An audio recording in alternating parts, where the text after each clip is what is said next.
Refractive index என்ன சொல்லிட்டாங்க 5/3. இந்த 5/3 கொடுக்குறாங்களா, இது ஒரு ஷார்ட்கட் இருக்கு. இன்னைக்கு क्वेश्चन பாருங்க, a large glass slab mu is equal to 5/3. இது வந்து ரே ஆப்டிக்ஸ்ல ஒரு தம்பி கமெண்ட் பண்ணிட்டே இருந்தாங்க, ரே ஆப்டிக்ஸ் கமிங் சண்டே எனக்கு எக்ஸாம் இருக்கு சார், ஏதோ போடுங்க அப்படின்ட்டு, அதுக்காக நான் போட்டிருக்கேன். a large glass slab mu is equal to 5/3 of thickness 8 cm is placed over a point source of light on a plane surface.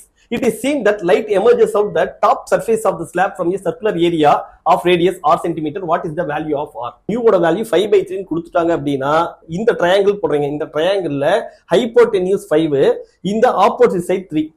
இந்த சைடு வந்து இது 5/3 னா நமக்கு பித்தாகரஸ் தியரம் படி எப்படி இருக்கணும், இந்த சைடோட வேல்யூ 4 இருக்கணும்.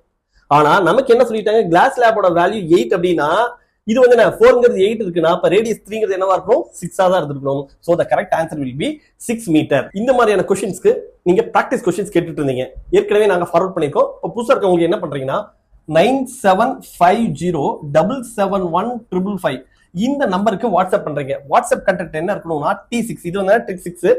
இதை எழுதிட்டு என்ன பண்றீங்கன்னா நேம் அண்ட் டிஸ்ட்ரிக்ட் ஃபார்வர்ட் பண்றீங்க.